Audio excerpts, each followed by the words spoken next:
महावदान्याय कृष्णदेवप्रदायते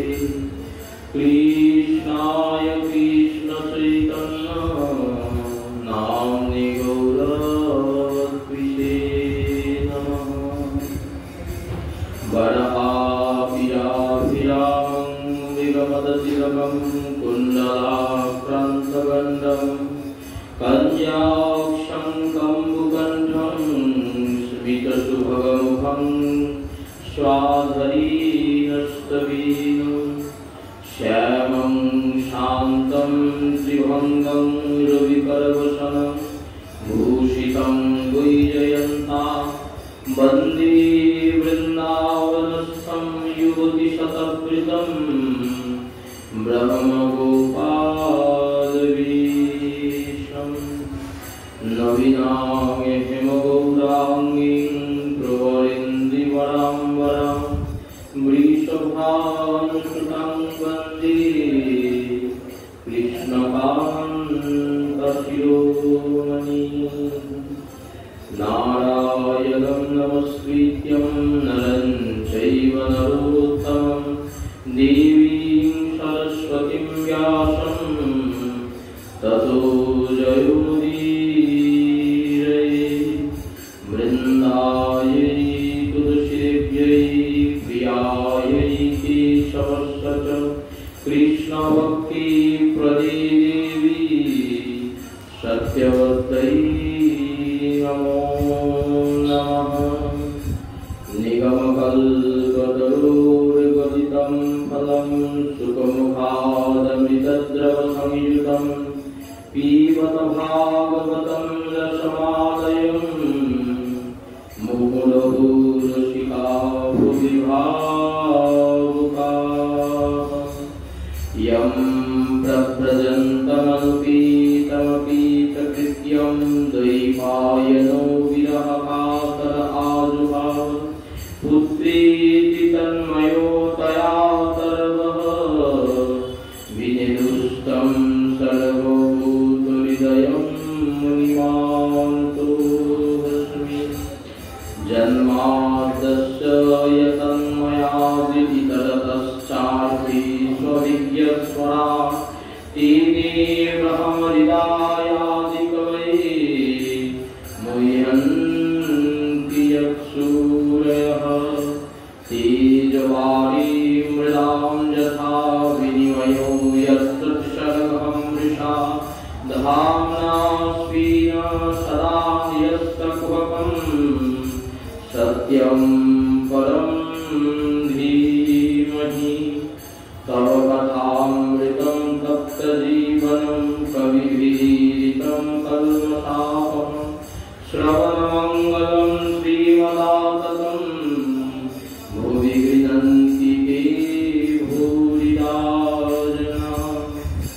जय रूप सनातन भट्ट रघुना श्रीजीव गोपाल भट्ट दास रघुना ईशाय गोसाई कोई चरण वंदन जहा वै गिरिगिरनाशभीष्टपुरं सर्वश्रोता वैष्णवे कोई नमस्कार सभी पदधूलि मस्तके नमः वंशाकल्पतरुभ्यश्च कृपा सिन्धुभ्यैव च पतितानं पावनेभ्यो सर्ववैष्णवेभ्यो नमो नमः। भजनिताय गौरीराधेश्यां जप हरे कृष्ण हरे राम भजनिताय गौरीराधेश्यां जप हरे कृष्ण हरे राम भजनिताय गौरीराधेश्यां जप हरे कृष्ण हरे राम। जय निताई जय गौर जय श्री राधा। उपस्थित সকল সাধু বৈষ্ণব ভক্তমণ্ডলী, উপস্থিত সজ্জনবৃন্দ, সকলের শ্রীচরণ কমলে অনন্ত কোটি দণ্ডবত প্রণতি জ্ঞাপন করে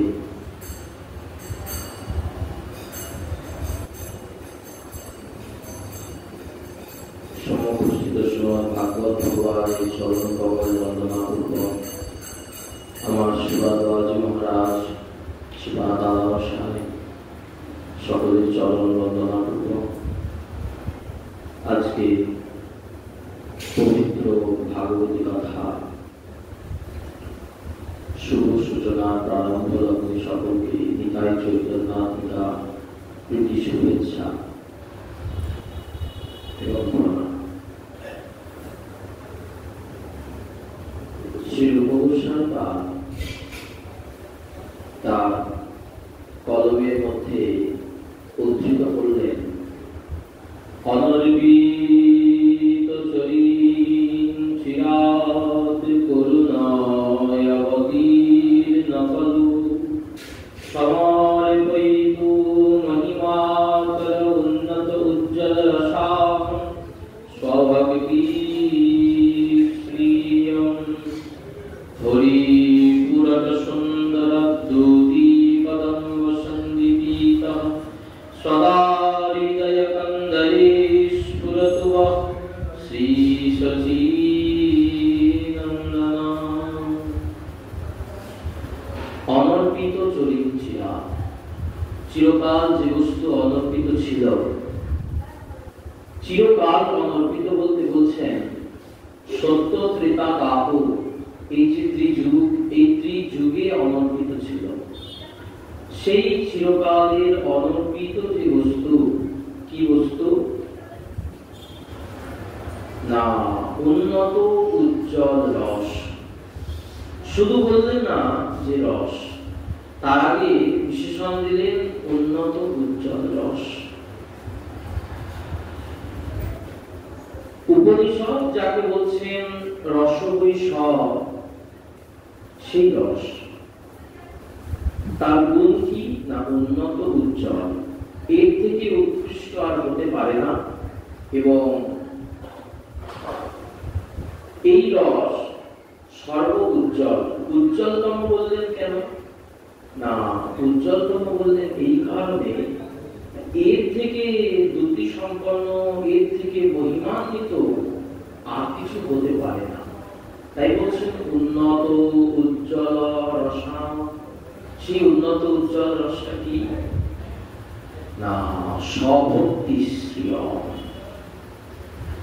নিজ ভক্তি।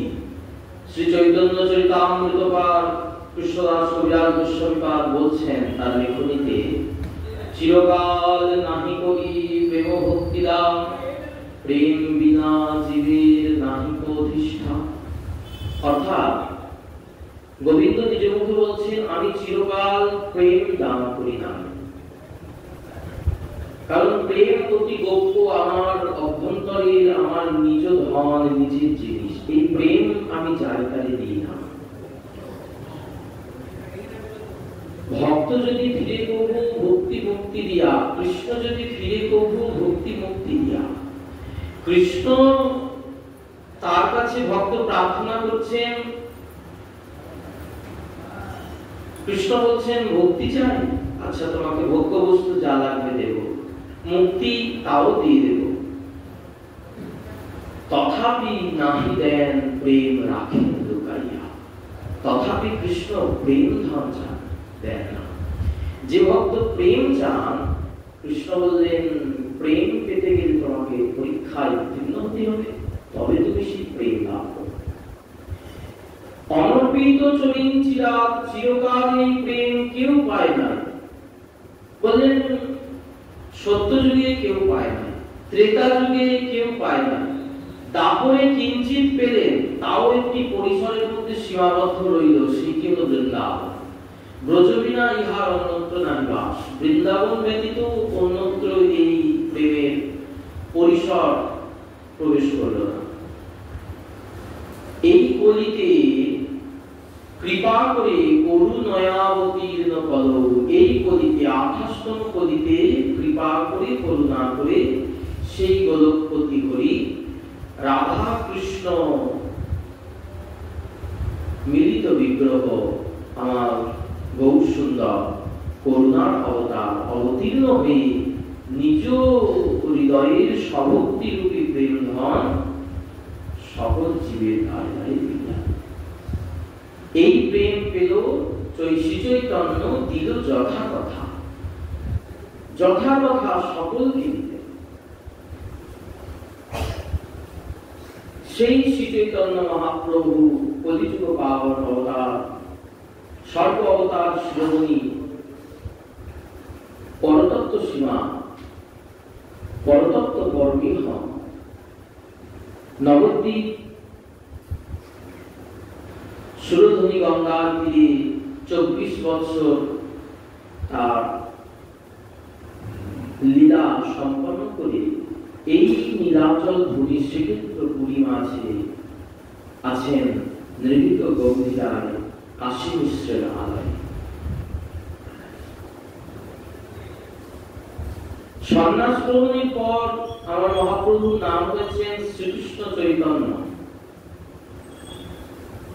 কৃষ্ণ জানাইয়া জগতে করিলা ধন্যা, তাইতে নাম হইল শ্রীকৃষ্ণ চৈতন্য। তিনি এসে রয়েছেন গম্ভীরার মাঝে। ওদিকে মহাপ্রভুকে হারিয়ে আমার নবদ্বীপবাসী যত গৌরাঙ্গী ভক্তবৃন্দ, যত গৌর দেশের ভক্তবৃন্দ, সকল ভক্তবৃন্দ তারা তো গৌরন্ত প্রাণ, গৌর ছাড়া তারা আন বোঝে না, গৌর ছাড়া আন জানে না। তাদের শয়নে গৌর, স্বপনে গৌর, গৌর নয়ন তারা। চারিদিকে তারা শুধু গৌর দর্শন করে, গৌর নামেতেই তারা মেতে থাকে। সেই মহাপ্রভু তাদের ছেড়ে চলে এসেছেন এই নীলাচলের নীলপুরে। তাই প্রতি বৎসর এই রথযাত্রার সময় সেই গৌরদেশ হতে সকল ভক্তগণ একত্রিত হয়ে সীতানাথ অদ্বৈত আচার্যের নেতৃত্বে, কাঁচাপাড়ার জমিদার সেন শিবানন্দের প্রতিনিধিত্বে সকল গৌর ভক্তবৃন্দ আসেন এই নীলাচল গৌর দর্শন।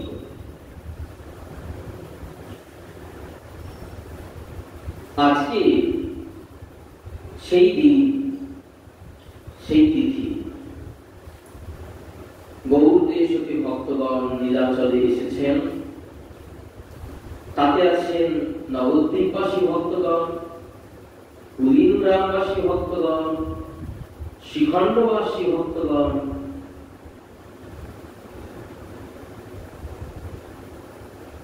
আরো অনেকে। সকলে আসছেন মহাপ্রভু দর্শন করবে। তাদের উদ্দেশ্য একটাই, গৌর দর্শন, গৌরের কৃপা, গৌরের স্পর্শ লাভ।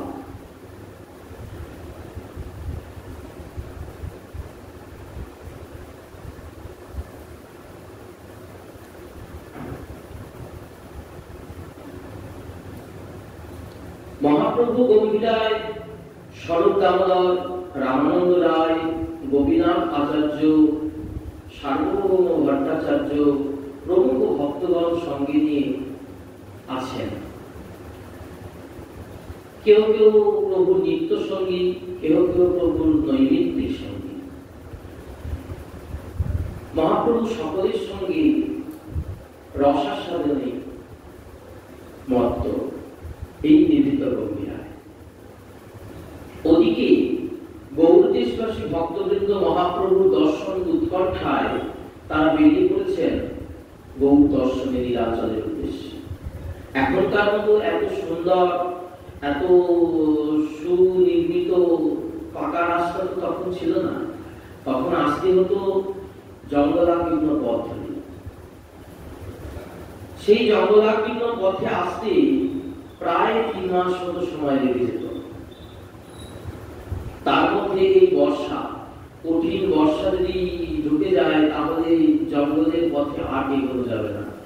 তাই বর্ষা পড়বার আগেই তারা চলে আসতে চাইতেন নীলাচল।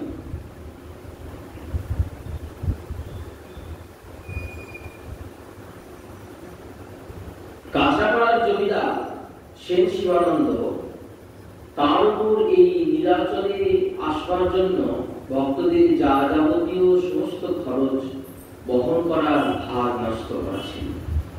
তিনি যেহেতু জমিদার, অর্থ আছে তার, তিনি সেই অর্থ দ্বারা ভক্তবৃন্দকে যথাযোগ্য উপযোগ অনুযোগ করে এই নীলাচলে নিয়ে আসবেন। এই মতো গৌরদেশের ভক্তবৃন্দ সকলে আসছেন। এদিকে মহাপ্রভু বসে আছেন গম্ভীরায়, আচার্য গোসাই সকল ভক্তগণকে সঙ্গে নিয়ে রথযাত্রার সময় নীলাচলে এসে উপস্থিত হয়েছেন। প্রতি বছরে নীলাচলে আসবার আজ্ঞা আছে প্রাণ গৌরাঙ্গী। সকল ভক্তগণকে হইতে একবার দর্শন করতে চান, কারণ ভক্তগণের গৌরকে দর্শন করবার যত না উৎকণ্ঠা, তার থেকে 100 গুণ বেশি উৎকণ্ঠা আমার প্রাণ গৌর সুন্দরী তার ভক্তবৃন্দদের দেখবার জন্য, নবদ্বীপবাসী ভক্তবৃন্দদের দেখবার জন্য, খণ্ডবাসী ভক্তবৃন্দদের দেখবার জন্য, কুলিমগ্রামবাসী ভক্তবৃন্দদের দেখবার জন্য। কারণ ভাগবতে বলছেন দুই দিক থেকে যদি টান সমান সমান না হয় তাহলে রস প্রকট হয় না বা সঠিকভাবে রসবস্তু আস্বাদন হয় না। একমুখী টানে কখনো কাছে যাওয়া যায় না। সেবক যেমন সেব্যের প্রতি আকর্ষণ থাকবে সেবকের, তেমনি সেব্যেরও সেবকের প্রতি আকর্ষণ থাকবে। দুই টান সমান সমান না হলে সেব্য আর সেবক দুইজন কাছাকাছি হয়ে মিলিত হতে পারে না।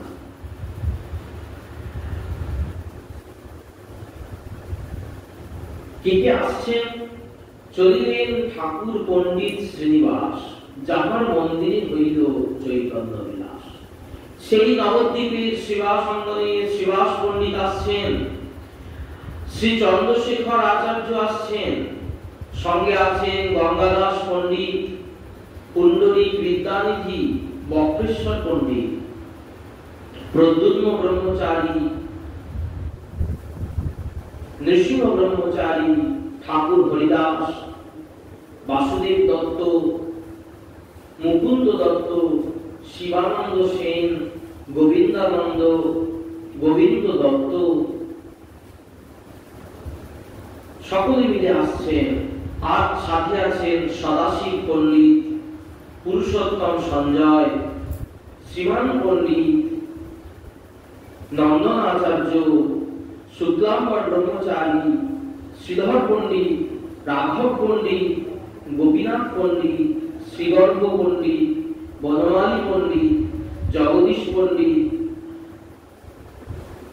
এই মতো যত যত গৌরদেশের পার্শ্বদ আসছেন। ওদিকে আছেন রাঘব পণ্ডিত, মুরারি গুপ্ত, ঠাকুর শ্রী নরহরি, গোপীনাথ সিংহ, শ্রী গরুর পণ্ডিত, সকলে 18 নাগাতে যেই উপনীত হয়েছেন সকলে আস্তে আস্তে 18 নাগা থেকে জগন্নাথ মন্দিরের ধ্বজা এবং চূড়া দর্শন করে সকলে প্রণাম করছেন। ওই 18 নাগাতে গৌর ভক্তবৃন্দের মহা মহা হরিধ্বনি জয় গৌর ধ্বনি শুনতে পেয়ে গম্ভীরাতে মহাপ্রভু চমকিত হয়ে উঠেছেন। কার ধ্বনি করছে? আমার শিবাল বাবাজি মহারাজ আকর দিচ্ছেন, গৌর দেশের ভক্ত বিনে এমন ধ্বনি আর কে দেয়? কারণ তারা ছাড়া এমন ধ্বনি আর কেউ দিতে পারে না। পুত্র ক্ষুধিত অবস্থায় বসে আছেন আর মাতা হয়তো কাজে ব্যস্ত, সেই সময় পুত্রের মাতার প্রতি যে ক্রন্দন, সেই ক্রন্দন যদি খুব জোরে না শোনা যায় তাহলে মা কাজ ফেলে যেমন আসতে পারেন না, তেমনি গৌর দেশের ভক্তবৃন্দের ও মহাপ্রভুর প্রতি ঠিক তেমনি আকুলতা ব্যাকুলতা এতটাই বেশি, এত যদি ধ্বনি করছেন যে মহাপ্রভু গম্ভীরায় বসে সেটা শুনতে পাচ্ছেন এবং তিনি ভাবছেন যে এইটি আমার গৌর দেশের ভক্তবৃন্দের ধ্বনি, না হলে এইভাবে কেউ ধ্বনি করতে পারে না। এত উৎকণ্ঠা আত্মকারক হতে পারে না গৌর দেশের ভক্তবৃন্দে।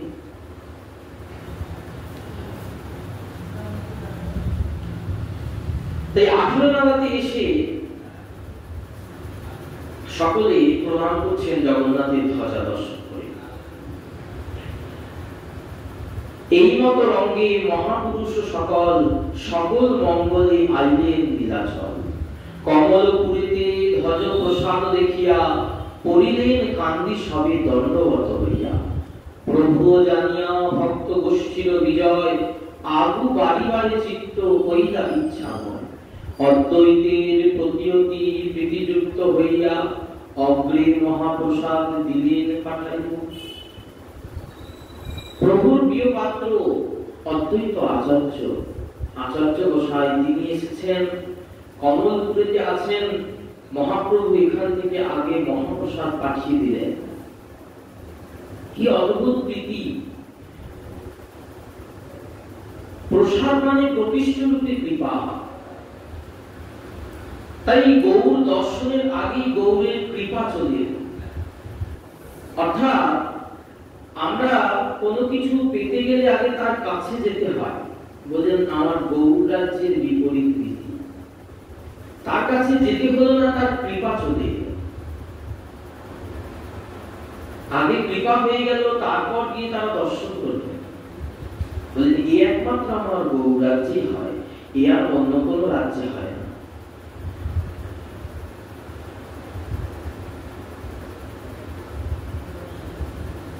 মহাপ্রভু নিজ মুখে বলছেন এই সেই অদ্বৈত আচার্য যিনি আমাকে টেনে এনেছেন। কারণ আমি তো ছিলাম সেই ক্ষীরোদ সাগরে, সতিয়া ছিলাম আমি ক্ষীরোদ সাগরে, উঠিয়া আসিলাম এই নাড়ার হুঙ্কারে। তাই অদ্বৈত আচার্যকে নাড়া বলে ডাকতেন। ওই গঙ্গা জলে তিল আর তুলসী দিয়ে ওই মদন গোপাল এসো বলে যে তিনি ডেকে সাক্ষাৎ মদন গোপালকে এই ধরাধামে নিয়ে এসেছেন, তিনি না আমাদের তো আসতেন না, তার ডাকেই তো এসেছেন। না হলে তো অদ্বৈত আচার্য বলছেন তাহলে আমি শঙ্খচক্র গদাপদ্ম ধারণ করে এই সমস্ত জগৎকে নাশ করব, তুমি যদি অবতার না করো।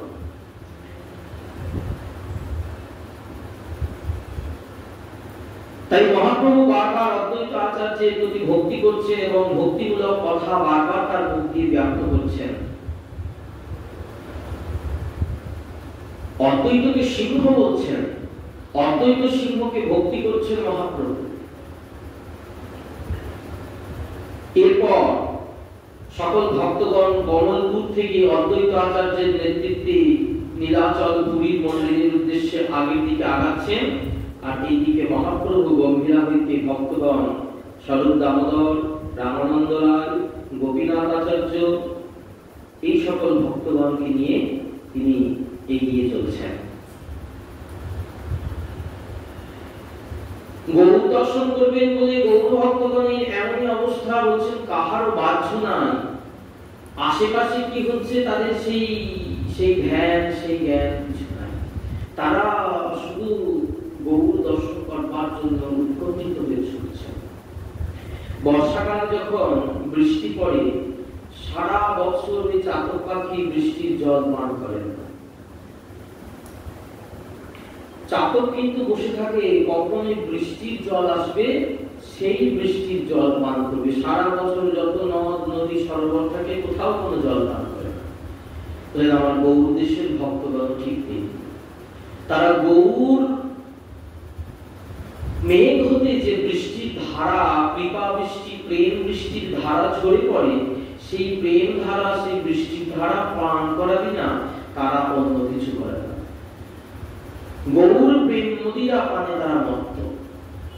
তাই তারা উৎকণ্ঠিত হয়ে কারো বাঞ্ছনায় তারা ছুটে চলেছেন গৌর দর্শন। সার্বভৌম জগদানন্দ, কাশী মিশ্র, দামোদর স্বরূপ, শঙ্কর পণ্ডিত, কাশীশ্বর পণ্ডিত, আচার্য ভগবান শ্রী প্রদ্যুম্ন মিশ্র, পরমানন্দ, রায় রামানন্দ সকলেই আসছেন মহাপ্রভুর সাথে।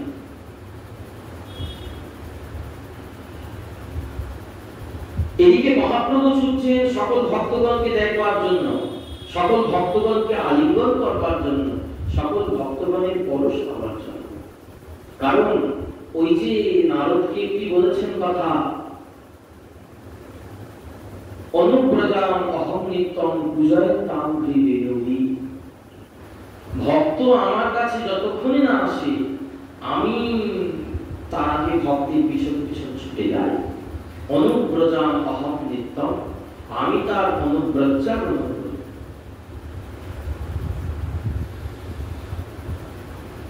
শ্রী অদ্বৈত সিংহ সর্ব বৈষ্ণব সহিতে আসিয়া মিলিলা প্রভু 18 নালাতে। প্রভু আইলা নরেন্দ্রে আগুয়ান, দুই গোষ্ঠী দেখা দেখি হইল বিদ্যমান। নরেন্দ্র সরোবরের কাছে মহাপ্রভু এবং গৌর ভক্তগণের দর্শন, দুই গোষ্ঠীর মিলন হয়েছে। সকলেই মহাপ্রভুকে দর্শন করেছেন, দর্শন করে মহাপ্রভু চরণে প্রণিপাত করছেন। কারণ সাক্ষাৎ দর্শন করেই ঈশ্বরকে দর্শন করা মাত্রই প্রণাম করার একটি বিধান আছে। কিন্তু দেখুন, মহাপ্রভুর ভক্তগণ, গৌর দেশের ভক্তগণ, আমরা যদি সাধারণ দৃষ্টিতে বিবেচনা করি, এই নীলাচল ধামের ঈশ্বরকে না ওই চতুর্ধামূর্তি জগন্নাথ, বলভদ্র, সুভদ্রা দর্শন দেন, তারা ঈশ্বর। তাদের গৌর দেশের ভক্তগণ মহাপ্রভুকে দর্শন করিয়া প্রতিবাদ করছে কেন? তাদের এখানে একটি তত্ত্ব আছে। গৌর দেশের ভক্তগণ মনে করেন যে ওই জগন্নাথ হচ্ছেন অচল বিগ্রহ, আর সচল জগন্নাথ আমার বহু সুন্দর। কারণ বাসুদেব ঘোষ তার পদকর্তা বাসুদেব ঘোষ তার পদে লিখেছেন যে গৌর সেই কৃষ্ণ সেই জগন্নাথ। বাসুদেব ঘোষ কহে করি দুই হাত। বাসুদেব ঘোষ দুই হাত জোর করে বলছেন যেই গৌর সেই কৃষ্ণ সেই জগন্নাথ, বহু ভেদ করো না। গৌর কৃষ্ণ জগন্নাথে বহু ভেদ করো না। এটি জানেন কিন্তু গৌর দেশবাসী ভক্তগণ, শুধু জানেন না, মনে প্রাণে ধ্যানে জ্ঞানে সম্পূর্ণরূপে মানেন। তাই আজকে গৌর দর্শন করে তারা বিন্দুমাত্র দেরি না করে সাক্ষাৎ প্রণাম করছেন, প্রণিপাত করছেন। অদ্বৈত আচার্য প্রণিপাত করছেন, আর ওদিকে মহাপ্রভু আচার্যকে প্রণিপাত করছেন। শ্রী অদ্বৈত দূরে দেখি নিজ প্রাণনাথ, পুনঃ পুনঃ হইতে লাগিলা প্রণিপাত। অশ্রুকম্প সেদ মূর্ছা পুলক অহংকার, দণ্ডবত বই কিছু না দেখিয়া। দুই গোষ্ঠী দণ্ডবত কিবা কারে করে, সবই চৈতন্য রসে বিহবল অন্তরে। কিবা ছোট কিবা বড়, জ্ঞানী বা অজ্ঞানী, দণ্ডবত করি সবে করে হরিধ্বনি। ঈশ্বর করেন ভক্ত সঙ্গে দণ্ডবত, অদ্বৈতাদি প্রভু করেন সেই মত। মহাপ্রভু দণ্ডবত করছেন, অদ্বৈত প্রভু সেই মতো দণ্ডবত করছেন। দুই গোষ্ঠী একে অপরকে আলিঙ্গন করে জড়িয়ে ধরছেন আর উচ্চ স্বরে হরিধ্বনি গৌর হরি বল ধ্বনি করছেন। সে কি অদ্ভুত দৃশ্য, সে এই মানব মুখে বলে হয়তো বর্ণনা করা যাবে না। কোথা কেবা নাচে, কেবা কোন দিকে গড়াগড়ি যায়, কোন দিকে কেবা গায়, কোন দিকে কেবা পড়ি যায়। প্রভুকে দেখে সভা হইল আনন্দে বিহবল, প্রভু নাচেন মাঝে পরম মঙ্গল। সকল ভক্তগণ প্রভুকে পেয়ে আনন্দে নৃত্য করছেন, যেন হারানো সম্পদ, হারানো নিধি বহুদিন পর ফিরে পেয়েছেন। তাই আজকে মহানন্দ, সেই আনন্দে সকল গৌর দেশবাসী নৃত্য করছেন। নাচে দুই মত্ত সিংহ হই কুতুহলী, সর্ব বৈষ্ণবের প্রভু ধরি করে কোলাকুলি। নিত্যানন্দ অদ্বৈত করিয়া কোলাকুলি, নিত্যানন্দ অদ্বৈত দুজনে কোলাকুলি করছেন, আর প্রভু নিত্যানন্দ অদ্বৈত দুইজনের মাঝে নৃত্য করছেন। ভক্তগণ একে অপরের গলা জড়িয়ে ধরে রোদন করছেন। সকলে পুরিয়াবাসী ভক্তবৃন্দ এবং গৌর দেশবাসী ভক্তবৃন্দ একে অপরকে আলিঙ্গন করছেন, কাঁধ দিচ্ছেন, প্রণাম করছেন। আর ওদিকে মহাপ্রভু, অদ্বৈত আচার্য, নিত্যানন্দ প্রভু সকলে মিলে নৃত্য শুরু করছেন। এদিকে স্বরূপ দামোদর এবং গোপীনাথ আচার্য তারা নিয়ে এসেছেন মালা এবং চন্দন। মহাপ্রভু নিজ হস্তে মালা চন্দন দিয়ে গৌর দেশের ভক্তগণকে বরণ করছেন, অন্য কারো দ্বারা করছেন না, নিজে নিজ হস্তে মাল্য চন্দন নিয়ে সকলেই অঙ্গে দিচ্ছেন। আর মহাপ্রভু শ্রী অদ্বৈত আচার্যকে হাতে ধরেছেন, হাতে ধরে নিজে অদ্বৈতের হস্তে আপনি শ্রী অঙ্গে মালা পরাচ্ছেন। সার্ব অঙ্গে চন্দন দিয়ে লেপন করে দিচ্ছে। এদিকে অদ্বৈতাচার্য, নিত্যানন্দ, শ্রীবাস সকলে উচ্চৈঃস্বরে ক্রন্দন করছেন। সবাই মহাপ্রভুর চরণ বন্দন করে চরণ জড়িয়ে ধরে মহাপ্রভুর কাছে বর প্রার্থনা করছেন, প্রভু জন্মে জন্মে যেন প্রভু তোমার নাপাশরী, কি মনুষ্য কি পক্ষ হই যথা তথা, তোমার চরণ যেন দেখিয়ে সর্বথা। এই বর দেহ প্রভু করুণা সাগর, আমার পাদ পদ্ম ধরি কাঁদে সবয়নুচর। প্রভুর পাদ পদ্ম জড়িয়ে ধরে সকলে কাঁদছেন। কিবা মনুষ্য পক্ষী পশু যে করেই থাকে প্রভু যেন তোমার চরণ বন্দনা করতে পারি, তোমার নাম যেন করতে পারি। আর যত স্ত্রীগণ যারা প্রভুর কাছাকাছি আসতে পারছেন না, তারা দূর থেকে পতিব্রতাগণ দেখে দেখে কাঁদছেন প্রভুকে দর্শন করে। সকলেই প্রভুর প্রতি ভক্তি করছেন। এবার বাদ্য গীত নৃত্য সংকীর্তনে সকলেই মহাপ্রভুর সঙ্গে আসছেন, ছুটে ছুটে আসছেন মহাপ্রভু সকলকে নিয়ে। আজ তো আনন্দ, কারণ মহাপ্রভু গৌরদেশবাসী ভক্তবৃন্দ ছাড়া অসম্পূর্ণ, আজকে তিনি পরিপূর্ণ হয়েছেন। আজ তার মহানন্দ, তিনি সকলকে নিয়ে নৃত্য করতে করতে গম্ভীরার উদ্দেশ্যে আসছেন। অদ্বৈত নিতাই সনে প্রভুর মিলনে প্রেম ভরে গড় গড় গৌরাঙ্গের মননে, ভাসিল সকল অঙ্গ নয়নী জলে, শিবাসে কোলে করি কাঁদে গৌরাঙ্গ। শিবাসকে কোলে করে আমার মহাপ্রভু কাঁদছেন। তোমাকে কতই না কষ্ট দিয়েছি শ্রীবাস, তুমি না কতই কষ্ট পেয়েছো, আমার জন্য তোমাকে কত কিছু ত্যাগ করতে হয়েছে, মনে আছে শ্রীবাস? সেই দিনের কথা, তোমার অঙ্গনে কীর্তন করছিলাম আমি, আর তোমার পুত্র বিয়োগে তোমার স্ত্রী মালিনী দেবী, মালিনী মা ক্রন্দন করছিলেন। আর তুমি তখন বলেছিলে, যদি আমার মহাপ্রভুর কীর্তনে ব্যাঘাত হয় তাহলে এক্ষুনি আমি গঙ্গা জলে ডুবে মরব। তুমি তো সেই শ্রীবাস, এসো শ্রীবাস। শিবাসকে জড়িয়ে ধরে বুকে করে মহাপ্রভু কাঁদছে। প্রেম জলে ভাসি গেল শিবাসের অঙ্গ, নিজের চোখের জলে ভক্তের অঙ্গ ধুইয়ে দিচ্ছে। সে এক অপরূপ লীলা, অপরূপ প্রেমের লীলা। অপরূপ প্রেম সিন্ধু গৌর সিন্ধু সনে, অদ্বৈতাদি মহানবীর হইল মিলন। উথলিল প্রেম সিন্ধু উপজিল ঢেউ, ডুবিল নীলাচলবাসী স্থির নহে কেউ। সে অপরূপ প্রেম সিন্ধু, গৌর ভক্তগণের হৃদয়ে প্রেম সিন্ধু, আর ছুটে এসেছেন আমার গৌর সিন্ধু। মহাপ্রভু তো সিন্ধু, সরোবর, প্রেমের সরোবর, আর ভক্তগণ প্রেম নিয়ে এসেছেন সেই গৌর সিন্ধুতে মিলবেন বলে। অদ্বৈত শ্রীবাস আদি যত গৌর মণ্ডলের ভক্তবৃন্দ, নিত্যানন্দ, সকলের মহানদীর স্বরূপ সেই সিন্ধুতে এসে মিলেছেন। কিন্তু একটি বিপরীত কথা, আমরা সকলে জানি নদ নদীর ধারে সিন্ধু পান, কিন্তু দেখো আজকে সিন্ধু ছুটে এসেছে নদ নদীর কাছে। ওদিকে নদ নদী গৌরদেশ হতে এসেছেন অদ্বৈতাদি মহানদী, কিন্তু গম্ভীরা থেকে মহাপ্রভু আমার গৌর প্রেম সিন্ধু, তিনি ছুটে এসেছেন নদ নদীর কাছে। সিন্ধু ধাইছে নদ নদী পারে, এ আমার গৌর রাজ্যের বিপরীত রীতি। সকলে প্রেমের কথায় ভাসছে সেই নীলাচলবাসী ভক্তবৃন্দ, গৌর দেশবাসী ভক্তবৃন্দ, সকলে সেই অদ্ভুত মিলন রঙ্গ, পুরিয়া গৌরিয়া মিলন।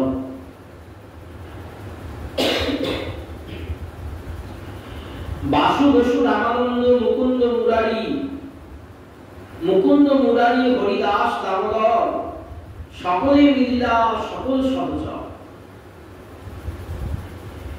মুকুন্দ মাধবাদি যত নদী নালা, একে একে সব আসে আমার গৌর সিন্ধুতে মিলিলা। সকলে এসে গৌর সিন্ধুতে মিলেছেন মুকুন্দ মাধব যত নদী নালা। যদি সিন্ধুতে এসে মেশে তাহলে কি হবে? বললেন নদীতে তো ঢেউ নাই, কিন্তু সিন্ধুতে তো ঢেউ আছে। তাই গৌর সিন্ধুর মাঝে ঢেউ আছে। আর নদীর জল যখন ঢেউয়ের মধ্যে পড়ে, তখন নদীর জল আর সমুদ্রের ঢেউ দুই মিলেমিশে একাকার হয়ে যায়। তখন আর নদীর জলকে চিনতে পারা যায় না, তখন একদম শুধু সমুদ্রের ঢেউ দেখতে পাওয়া যায়। তাই গৌর প্রেম সিন্ধু মাঝে অদ্বৈতাদি মহানদীর যখন মিলন হয়েছে, তখন গৌর প্রেম সিন্ধু মাঝে সেই ঢেউ দেখা যাচ্ছে ভক্তগণের মধ্যে। ভক্তগণকে আর ওই নদ নদী রূপে দেখা যাচ্ছে না, গৌর প্রেম সিন্ধুর মাঝে মিশে গিয়ে তারাও সিন্ধুর ঢেউয়ে রূপান্তরিত হয়েছে। সকল ভক্তগণকে মহাপ্রভু নিয়ে গম্ভীরায় এসে বসেছেন। এখন ভক্তগণের ব্যবস্থা কি হবে? এত ভক্তগণ এসেছেন গৌরদেশ সতী। মহাপ্রভু মনে মনে ভাবছেন কি ব্যবস্থা করতে পারে। কিন্তু ওইদিকে গোপীনাথ আচার্য এবং সার্বভৌম ভট্টাচার্য, স্বরূপ দামোদর, এনারা কাশী মিশ্রের সাথে যুক্তি করে সকলে মিলে ঠিক করেছেন সকল ভক্তরা কোথায় থাকবে, কোথায় প্রসাদ পাবে, কিভাবে মহাপ্রভুর সাথে তারা দেখা করবে নিত্য, এইরকম ভাবে সকলে ব্যবস্থা করেছেন।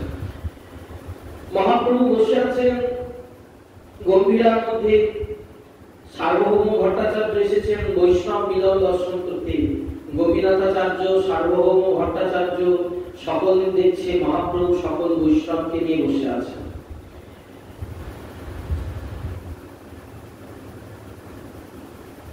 কিন্তু কয়েকজন মহাপ্রভুর কাছে এখন এসে পৌঁছান।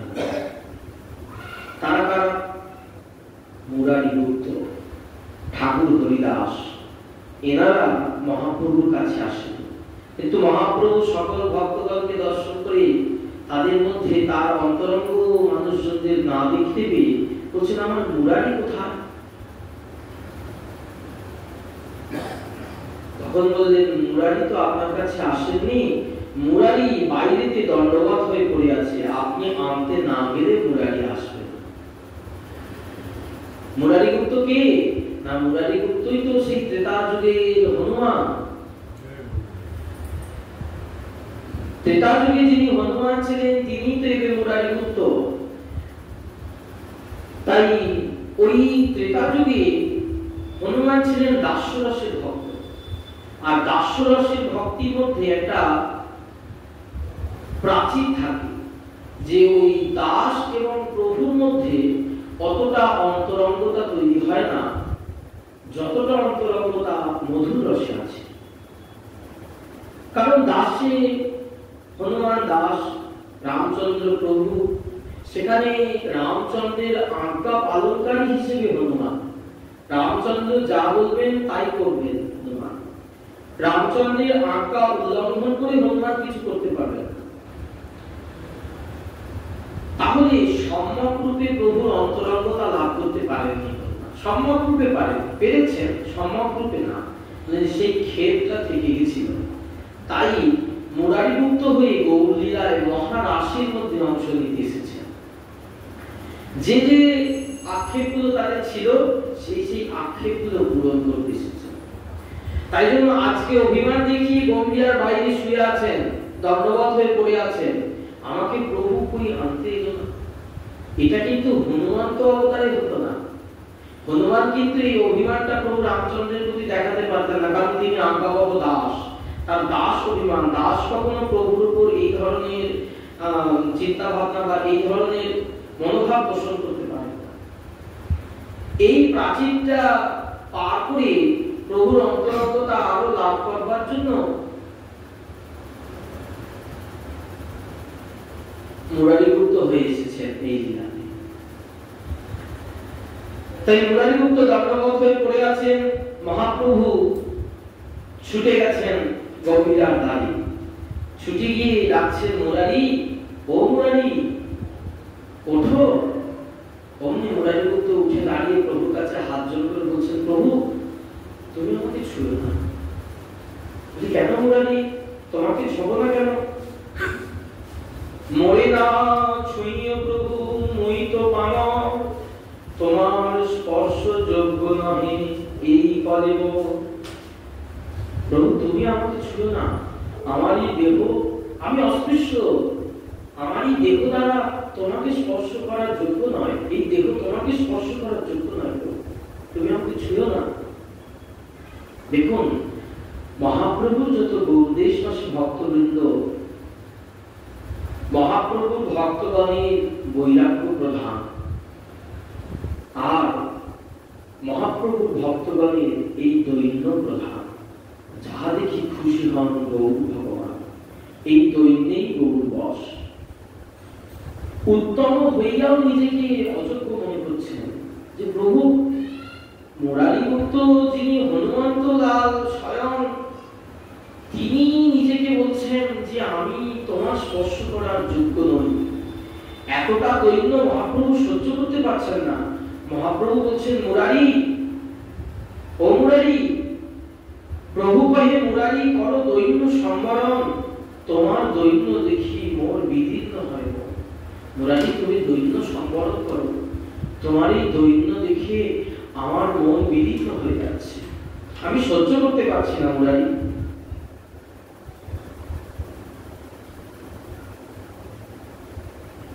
এই বলে মুরারিকে জোর করে মহাপ্রভু আলিঙ্গন করে কাছে বসিয়ে গায়ে হাত বোলাচ্ছেন, নিকটে বসাইয়া করে অঙ্গ সমার্জন। ঠিক যেমন প্রভু তার নিজের একদম অন্তরঙ্গ সন্তানকে যেমন স্নেহ করেন পিতা, ঠিক তেমনি মহাপ্রভু মুরারিগুপ্তকে। দেখুন মুরারিগুপ্ত এবং মহাপ্রভুর বয়সের কিন্তু অনেক ফারাক। মুরারিগুপ্তের সাথে মহাপ্রভুর বয়সের অনেক অনেক ফারাক, কিন্তু মহাপ্রভু আজকে যেন ঠিক বৎসল্য স্নেহে মুরারিগুপ্তকে গায়ে অঙ্গ সম্মার্জন করছেন। আচার্য রত্ন বিদ্যানিধি পণ্ডিত বরধর গঙ্গাদাস হরিভট্ট আচার্য পুরন্দর সকলকে মহাপ্রভু আলিঙ্গন করছেন। সকল ভক্তগণকে মহাপ্রভু দেখতে পেয়েছেন, সবাই তো এসেছে। এই তো শেঠ শিবানন্দ, এই তো আমার খণ্ডের নরহরি, এই তো আমার শ্রীবাস, এই তো আমার নিত্যানন্দ, এইভাবে প্রত্যেককে দেখছেন মহাপ্রভু। এই তো সকলে বসে আছেন, এই তো সকলে এসেছে, কিন্তু একজনকে যে আমি দেখতে পাচ্ছি না, সে কোথায়? আচার্য ও শ্রীবাস, আমার হরিদাস কোথায়? মহাপ্রভু এবার খোঁজ করেছে ঠাকুর হরিদাসের জন্য। হরিদাসে না দেখিয়া কহে কাহা হরিদাস, দূর হইতে হরিদাস। গোসাই না দেখিয়া রাজপথ প্রান্তে পড়ি আছে দণ্ডবত হইয়া। ওই দূর থেকে হরিদাস আস্তে আস্তে যখনই পুরীর মন্দিরের ধ্বজা দর্শন করেছে, তখনই পুরীর মন্দিরের পাণ্ডাদের দর্শন করে ওইখানে দণ্ডবত হয়ে পড়েছেন, ওর থেকে আপনি করুন। সকল ভক্ত আসছেন হরিদাসকে নিতে। হরিদাসকে বলছেন, ও হরিদাস চলো চলো, মহাপ্রভু তোমার সঙ্গে মিলবেন, তোমাকে স্মরণ করেছেন, তাড়াতাড়ি চলো, তুমি এখানে পড়ে আছো কেন? হরিদাস বলছেন, আমি নিজ জাতি ছাড়, মন্দিরের নিকটে যাইতে আমার নাই অধিকার। এই দৈনিক গৌর বশ। যে হরিদাস নাম সিদ্ধ, নাম আচার্য, যে হরিদাস স্বয়ং ব্রহ্মা, যে হরিদাস স্বয়ং প্রহ্লাদ, সেই হরিদাস ঠাকুর তিনি নিজে বলছেন, আমি অস্পৃশ্য, আমি নিজ জাতি, আমার মন্দিরের কাছে যেতে অধিকার নাই। যদি কোনো একটা বাগানের মধ্যে আমাকে নির্দিষ্ট স্থান দাও, তো আমি সেখানে থাকতে পারি, এ তদ্ভিন্ন আমি মন্দিরের আশেপাশে যেতে চাই না। কেন না, জগন্নাথ সেবক যদি আমাকে স্পর্শ করে, স্পর্শ ব্যতীত জগন্নাথের সেবক যদি আমাকে দর্শন করে, আমার গায়ের স্পর্শিত বায়ু যদি জগন্নাথের সেবকের গায়ে লাগে, তাহলে যে তারা অপবিত্র হয়ে যাবে, আর আমার যে অপরাধ হয়ে যাবে, এটা তো আমি চাই না। মহাপ্রভু পাঠিয়েছেন গভীরা থেকে কাশী মিশ্রকে এবং পরীক্ষাকে, যাও আমার হরিদাসকে নিয়ে আসো। কাশী মিশ্র এবং পরীক্ষা দুইজন এসে হরিদাসকে অনেক কথা বলছেন, কিন্তু হরিদাস ঠাকুর যেতে চাইছেন না। কিছুতেই নিয়ে আসতে পারলেন না, সকলে ফিরে এলেন। মহাপ্রভুকে বললেন, প্রভু হরিদাস আসলেন না, হরিদাসকে আনা গেল না আপনার কাছে, একমাত্র আপনি উপায়, আপনি যদি নিজে যান তাহলে যদি কিছু ব্যবস্থা হয়। এদিকে মহাপ্রভুর উপর গুরু দায়িত্ব না, তার সব গৌর দেশবাসী সকল এসেছেন, এখন তাদের সেবা, তাদের থাকার ব্যবস্থা কিছু তো করতে হবে। তাই সেই ব্যবস্থা করে দিয়ে বাণীনাথকে বলছেন, শোনো বাণীনাথ, এই সকল যত ভক্তবৃন্দ আছে, বাণীনাথ পট্টনায়ককে বলছেন, যাও এই সকল ভক্তবৃন্দের প্রসাদ এবং যথাযোগ্য বাসস্থানের ব্যবস্থা করো। আমার এই কাছে এই পুষ্পের উদ্যানে একটা ঘর আছে পরম নির্জনে, সেই ঘরটা আমাকে দেবে, সেইখানে নিভৃতে বসে আমি থাকবো। কাকে বলছেন জানেন? কাশী মিশ্রকে বলছেন। মহাপ্রভু কাশী মিশ্র বসে আছেন, মহাপ্রভু বলছেন, হে মিশ্রবর, এই বাগানের মধ্যে এই তোমার এই কাশী মিশ্রের যে আলয়, তোমার যে বাড়ি, এর মধ্যে ছোট কোনো ঘর আছে নিভৃত, সেই জায়গাটা আমাকে দেবে। যিনি ত্রিলোকের অধীশ্বর, অখিল কোটি ব্রহ্মাণ্ড নায়ক, ঈশ্বর পরম কৃষ্ণ সচিদানন্দ বিগ্রহ, যিনি অনাদি আদি গোবিন্দ, পরতত্ত্ব পরমিহ, পরতত্ত্ব সীমা সেই গৌর সুন্দর, লক্ষ্মী যার পদসেবা করেন, তিনি কাশী মিশ্রের কাছে ভিক্ষা চাইছেন, বলছেন আমাকে একটু থাকতে জায়গা দেবে। আর কাশী মিশ্র তার প্রত্যুত্তরে কি বলছেন? আমি যেদিন গৌর দর্শন করেছি, আমার মন প্রাণ আমি গৌর চরণে শুকে দিচ্ছি। সেদিন গৌর তোমার হলাম বলে সর্বস্ব তো গৌরকে দিয়ে দিয়েছি প্রভু। আর যেখানে আমি নিজেই আমার নয়, আমি নিজেই তোমার, তাহলে আমার যা কিছু সত্য প্রভু তোমার, আমার বাড়ি ঘর ধন জন যা কিছু প্রভু সবই তো তোমার। আর এই ঘর কি আর আমার আছে প্রভু? এই ঘর তো তোমার, তোমার জায়গা, তোমার ঘর, তোমার প্রাসাদ, তোমার বাড়ি, তুমি থাকবে, তুমি আমার কাছে আজ্ঞা দিচ্ছ। বরং প্রভু আমি তোমাকে একটু আজ্ঞা চাই, তোমার কাছে আমি আজ্ঞা চাই যে তোমার এই এত বড় প্রাসাদ, এত বড় বাড়িতে এক কোণায় কি আমাকে স্থান দেবে? আমি কি এক কোণায় থাকতে পারবো? আজকে যিনি রাজগুরু, প্রতাপরুদ্র রাজার গুরু যিনি কাশী মিশ্র, তিনি আজকে সর্বস্ব মহাপ্রভুর চরণে দিয়ে নিজে প্রার্থনা করছেন, আমাকে একটু থাকতে দাও। আমরা তো কত বাড়ি, বড় বাড়ি করেছি, কত গাড়ি করেছি, কত কিছু করেছি, মনে করি কি আমার বাড়ি, আমার বাড়িতে মহাপ্রভু আছেন, আমার বাড়িতে নিতাই চাঁদ আছেন। বলেন কাশী মিশ্র আজকে দেখুন আমাদের নিজ আচরণ করে দেখাচ্ছেন, সর্বস্ব তা, আমি তার একটু কৃপা প্রসাদ হিসেবে যদি পাই তবেই আমি ধন্য। তিনি যদি কৃপা করে আমাকে কিছু দেন, তাই মহাপ্রভুকে বলছেন, তুমি যদি কৃপা করে এক কোণে আমার স্থান দাও, তাহলে আমি থাকি।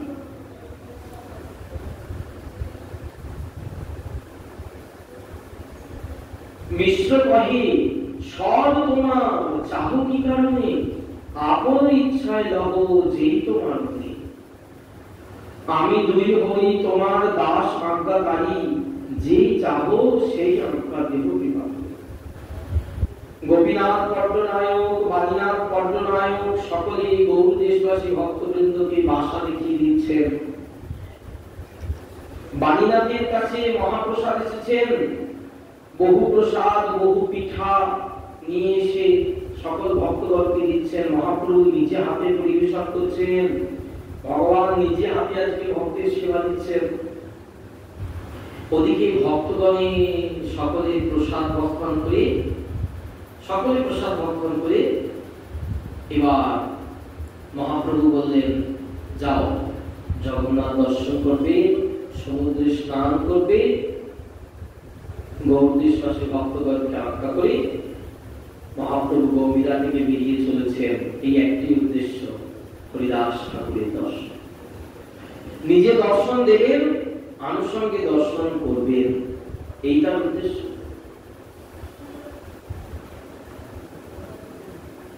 মহাপ্রভু আজ্ঞা করলেন, নিজ নিজ বাসা সবে করব গমন, সমুদ্র স্নান করি কর চূড়া দর্শন,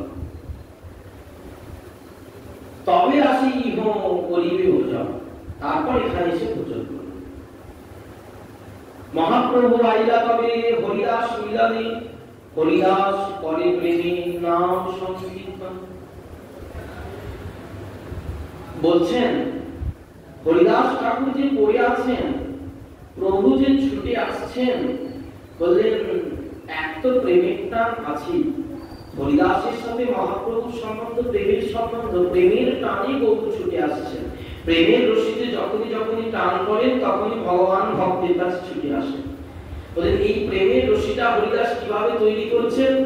বলছেন নাম সংকীর্তনে। হরিদাস নিরন্তর নাম করছেন, আর ওই নাম যেখানে করছেন মহাপ্রভু সেই নামের আকর্ষণে হরিদাসের কাছে ছুটে যাচ্ছেন। প্রভু হরিদাসের কাছে গিয়ে দাঁড়িয়েছেন, ডাকছেন হরিদাস, ও হরিদাস। প্রভু দেখি পরে পায় দণ্ডবত হইয়া। প্রভুকে দেখে হরিদাস ঠাকুর হরিনাম করছিলেন, অমনি বাহ্য জ্ঞান স্মৃতি ফিরে ফিরে দণ্ডবত করছেন। প্রভু হরিদাসকে ধরে আলিঙ্গন করে তাকে উঠাতে যাবেন। হরিদাস ঠাকুর বলছেন, প্রভু প্রভু আমাকে না ছুঁয়ো, আমি নীচ, আমি অস্পৃশ্য পামর, তোমার স্পর্শে আমি, আমার নয় যোগ্যতা, আমার যোগ্যতা নাই তোমাকে স্পর্শ করবার। তুমি কোথায় ঈশ্বর আর আমি কোথায় অধম পামর, তোমাকে স্পর্শ করবো, আমার কি যোগ্যতা আছে?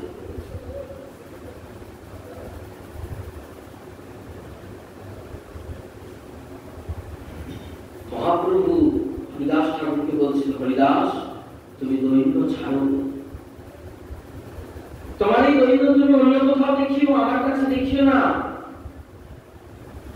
আমি তোমার স্পর্শী পবিত্র হইতে, তোমার পবিত্র ধর্ম নাহি তো আমাকে।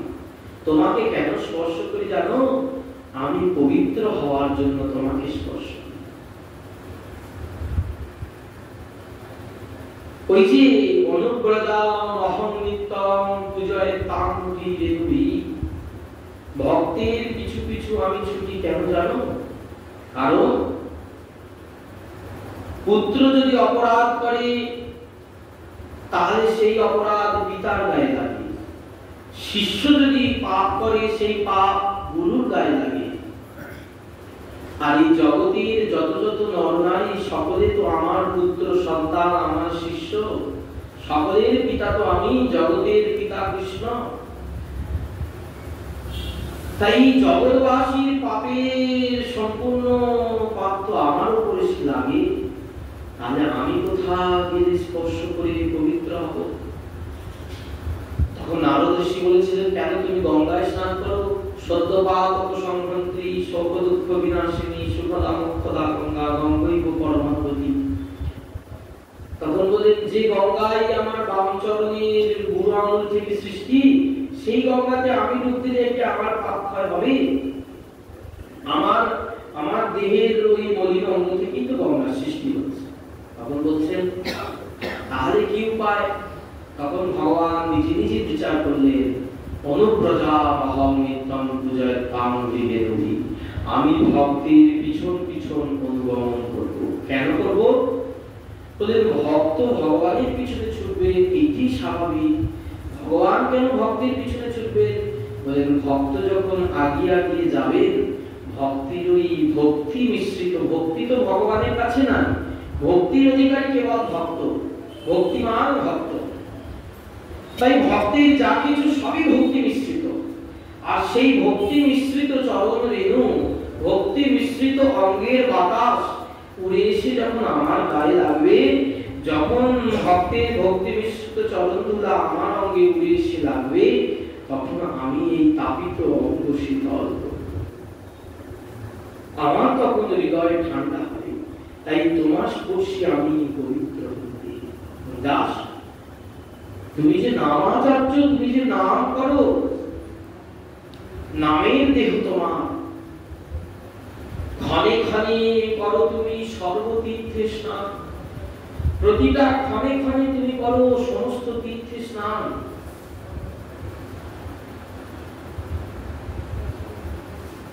ক্ষণে ক্ষণে করো তুমি যজ্ঞ তপদান। ওই হরিদাস ঠাকুর তো কোনো যজ্ঞ করেন না, আমরা তো কখনো শুনি নাই। তপস্যা করে নাই, দান করে নাই, তাহলে মহাপ্রভু কেন বলছেন নিরন্তর করো তুমি বেদ অধ্যয়ন? বলেন নাম করবার সময় আমরা বলি একটি মন্ত্র স্মরণ করি। নামের মালা যখন সম্পূর্ণ হলো, তখন একটি মন্ত্র আমরা স্মরণ করি, নাম যজ্ঞ মহাযজ্ঞ কলৌ কলমশ নাশন কৃষ্ণ চৈতন্য প্রীত্যর্থে নাম যজ্ঞ সমর্পণ। এখানে বলছেন নাম যজ্ঞ মহাযজ্ঞ, কলিতে অন্য কিছু নাই, যজ্ঞ নাই, তপস্যা নাই, ধ্যান নাই, কিছু নাই। বলেন একটি যজ্ঞ কলিতে আছে, যজন্তি হি সুমেধস। কি যজ্ঞ? না ওই সংকীর্তন রূপী যজ্ঞ। প্রায়ই যজন্তি হি সুমেধস কৃষ্ণ বর্ণং দিশা কৃষ্ণং সাঙ্গ পাঙ্গস্ত্র পার্শ্বদম যজ্ঞই সংকীর্তন। বলে অন্যান্য যুগে যজ্ঞ হয়েছে, অনেক যজ্ঞ হয়েছে, কিন্তু কলিতে আর সেই দ্রব্যময় যজ্ঞ হবে না। কলিতে কি যজ্ঞ হবে না? নাম যজ্ঞ, নাম যজ্ঞ, নাম যজ্ঞ, নাম যজ্ঞ সার।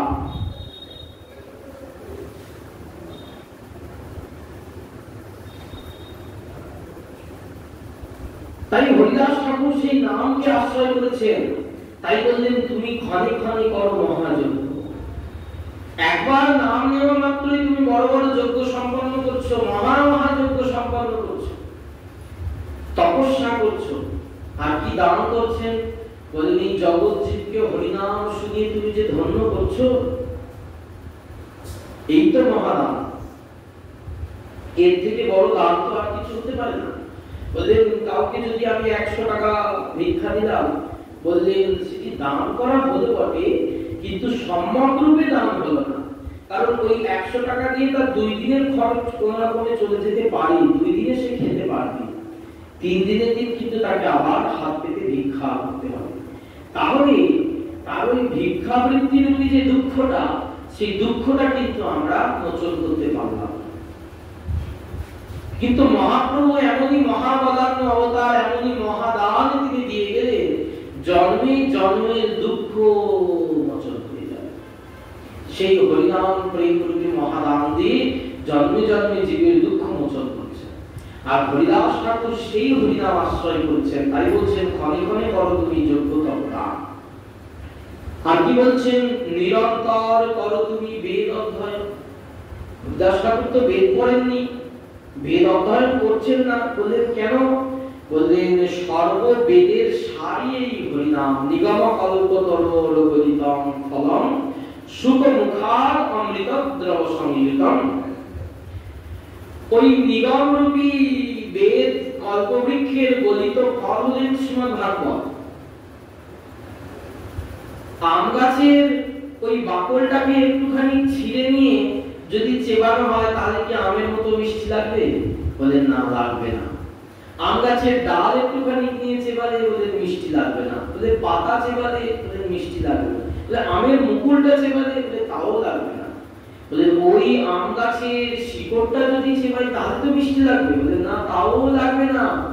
বলে তাহলে বলেন ওই শিকড় মাটি থেকে রস শোষণ করে কাণ্ডের মাধ্যম দিয়ে ডালপালা শাখা প্রশাখা পাতার মধ্যে দিয়ে মুকুলের মধ্যে দিয়ে যখন আমের মধ্যে সঞ্চিত করবে, সেই আম যখন পেকে সুমিষ্ট হবে, সেই সুমিষ্ট আমের মধ্যে আস্বাদন, তাই তাকে অমৃত ফল বলছে। তাই এই নিগমরূপী কল্পতরু যে বেদ, এই বেদও হচ্ছেন ওই আম গাছের ছাল, শিকড়, ডালপালা, পাতা, মুকুল এইসবের মতো। বেদের গুরু সিদ্ধান্ত সহজে মধুর মনে মনে হয় না। সেই বেদ বৃক্ষের যে গলিত ফল, সেই গলিত ফল ভাগবত। আর সেই ভাগবতকে মুখ দিয়ে উচ্ছিষ্ট করেছেন কে? না, পরমহংস শিরোমণি শুকদেব গোস্বামী পাদ, ব্যাসনন্দন শুকদেব গোস্বামী পাদ। শুক মুখাদ অমৃত দ্রব সংযুতম। ওই আমটিকে যদি একটি সুপক্ষী, ওই একটি টিয়া পাখি যদি একটু ছিদ্র করে দেয়, তাহলে আমরা বুঝি এই আমটি মিষ্টি, কারণ সুপক্ষী মিষ্টি আম ছাড়া, মিষ্টি ফল ছাড়া অন্য ফলে মুখ দেয় না, এটি সুমিষ্ট।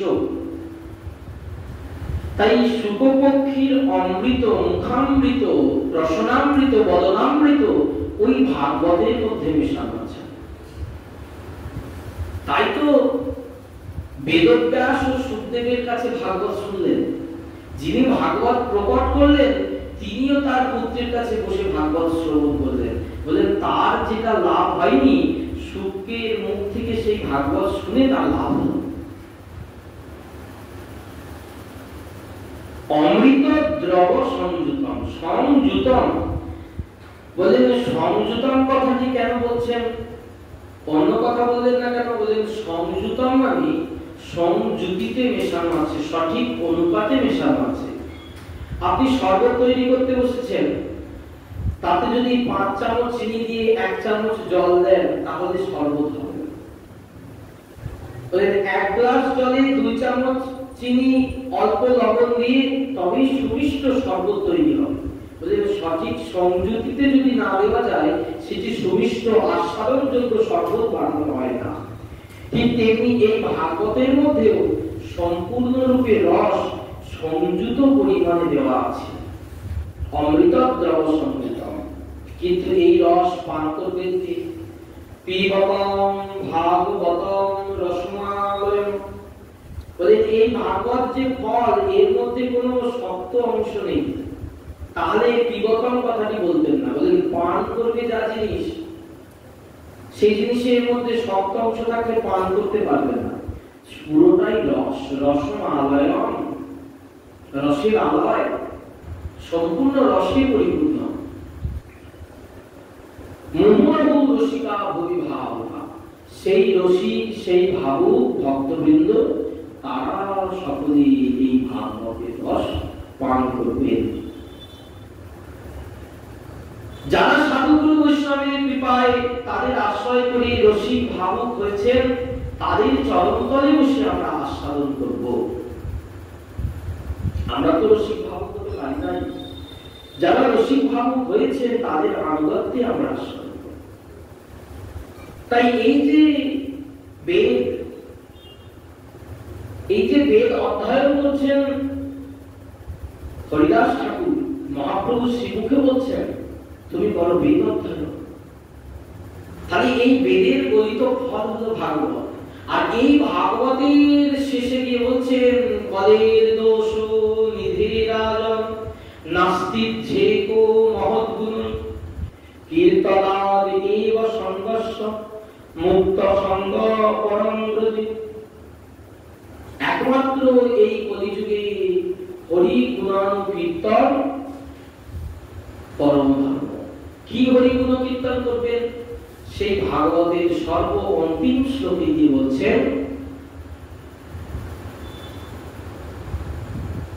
সর্ব পাপ প্রণাশনা, সর্ব পাপকে নাশ করতে পারে সেই ভগবত নাম।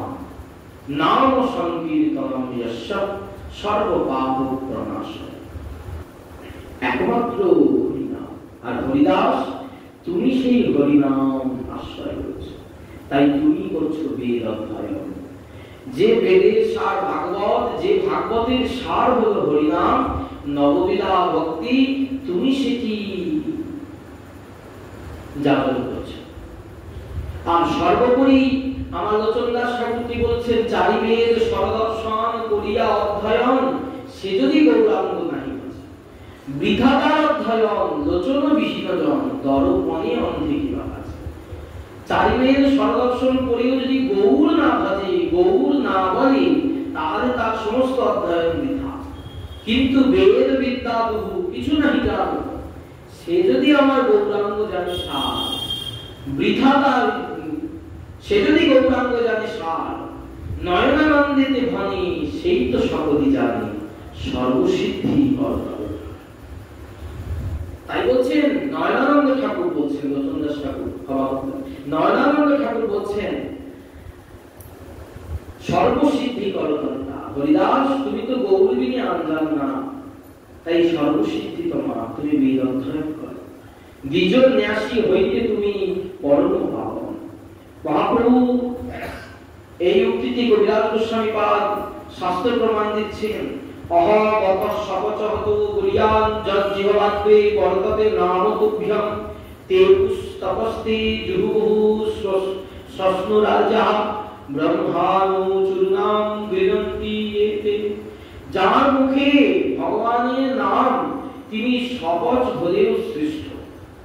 যিনি আপন নাম কীর্তন করেন, তারা সমস্ত প্রকার তপস্যা করেছেন, যজ্ঞ করেছেন, সকল তীর্থে স্নান করেছেন। এই হরিদাস চলো, এই বলে হরিদাসকে মহাপ্রভু আলিঙ্গন করে নিয়ে এলেন পুষ্পদানে।